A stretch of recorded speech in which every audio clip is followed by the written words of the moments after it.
Ladies and gentlemen, Aaron the Coddler Maté has struck again.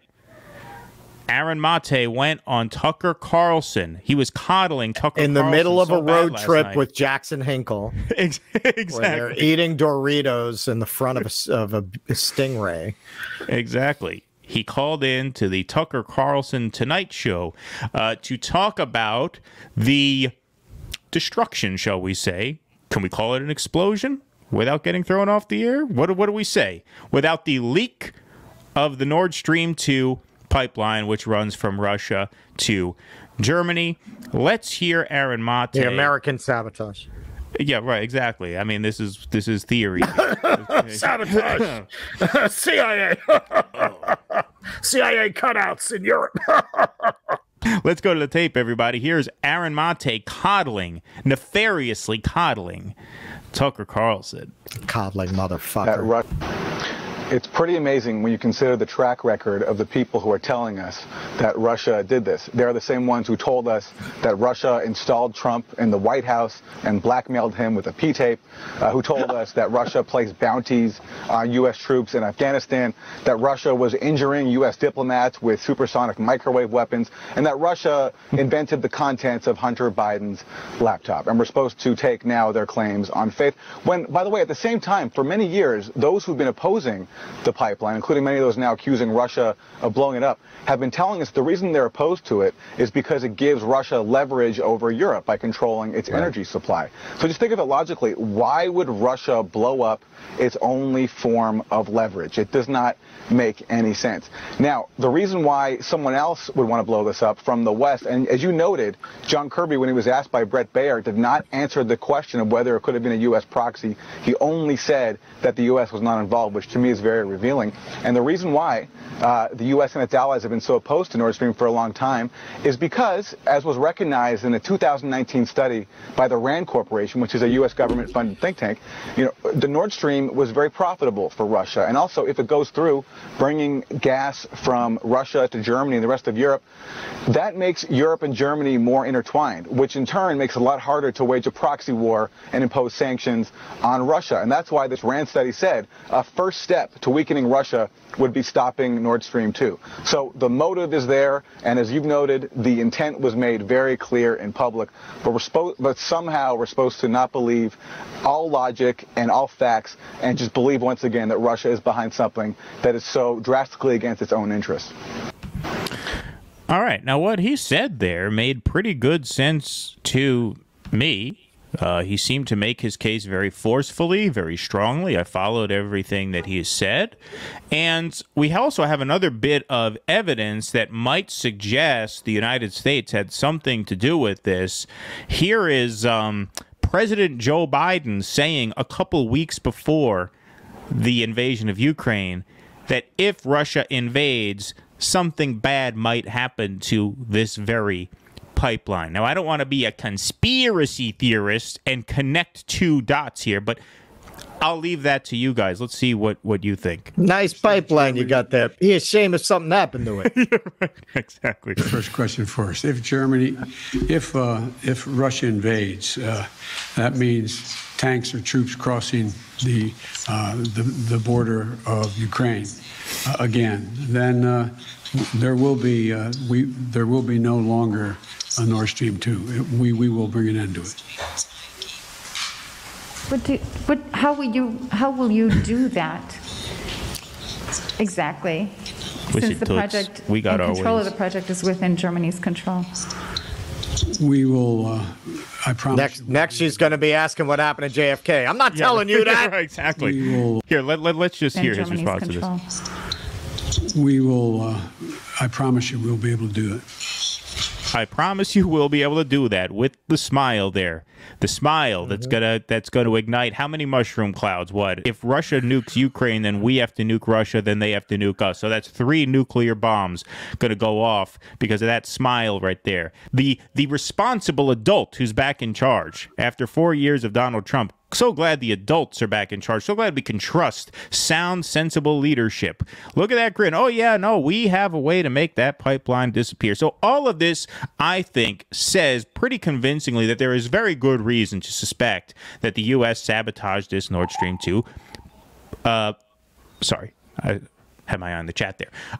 But I understand that what Aaron Maté said there, it was hard for a lot of liberals to concentrate on the substance of what he was saying because of who he was saying it to, right? Tucker. And if you go online, who has not had a bad experience with Swanson frozen dinners? That's true. Tucker is the heir to the Swanson frozen dinner fortune, and so perhaps there's some sort of mind-gut memory there that kicks in. That frozen chicken, it's like it's so processed, the bone is like bendy.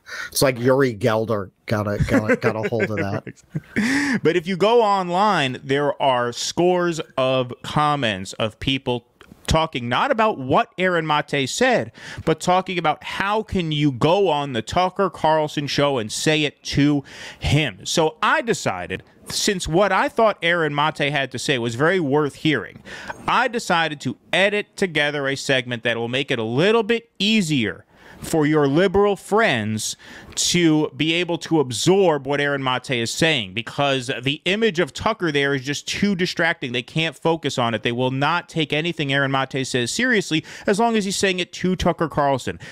I got your back, everybody. If you have a lib friend who you feel needs to hear this they're ready message, to download this. Show them this video right here made by yours truly. It's pretty amazing when you consider the track record of the people who are telling us much that better. Russia did this. Perfect, They're the right? same ones who told us now they can hear. It's like in Hitchhiker's Guide to the Galaxy. They have the translator fish. That Russia placed boundaries. Right, exactly. You put that fish in their ear, and Russia was injuring. Joe Biden said we were gonna sabotage this pipeline, and then it got sabotaged, and then they blamed Russia. All better. Now look at this. Really Beautiful. Make sense, does it? For many years, beautiful. Look. The pipeline. Now their minds are clear. Now they can pay attention. Now they can listen. The reason they're opposed to it is because it gives Russia. That's it. And look at Joy. She's really she's into it. She's into it. She's like, yeah, you may be onto something. I get it. I get it. Make any sense? There you go. Amazing. This is what coddling Tucker Carlson looks like. You're actually going to give him shit for coddling. So many of the people online said, well, why is he saying this to Tucker Carlson? Why are you going on Fox News? Why are you validating Tucker Carlson? Well, I'm sure Aaron would happily accept an invite on the Rachel Maddow show, or if she's not on the air anymore, on the Chris Hayes show. Of course. I'm sure he would go on Jake Tapper's show. I'm sure he would go on Chris Hayes' show. I'm sure he would happily go on MSNBC and take this message to them if they would have it. The invite ain't coming. And we all know why the invite ain't coming. So he's got to say it somewhere, you fucking morons. Why not take it to the #1 rated show on television? I mean, this idea that he is not allowed to take his message to a mass audience because you don't like the host of the show, or even you don't like the audience of the show. I'm sorry. Politics is about communicating your message. And it is vital that the message that he is sending is absorbed by as many people as possible, because this is not a joke. Russell did a TikTok video on this, and I think you were 100% right. We are allowed to say, I'm sorry, YouTube, we are allowed to say we don't want to die in a mushroom cloud. We are allowed to say that. That does not make us Putin stooges or Putin puppets or anything like that.